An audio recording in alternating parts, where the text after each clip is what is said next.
Tuwag dito, no?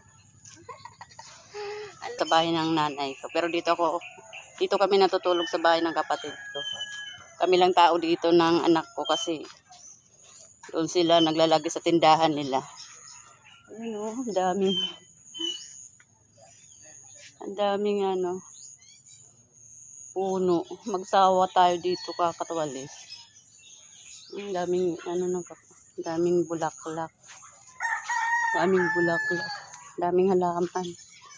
Kapatid ko, daming mga orchids. Magpapapawis muna ako.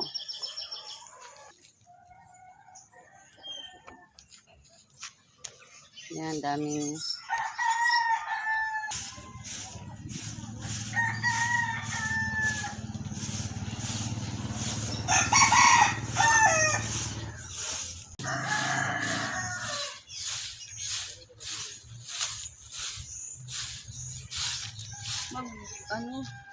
damo.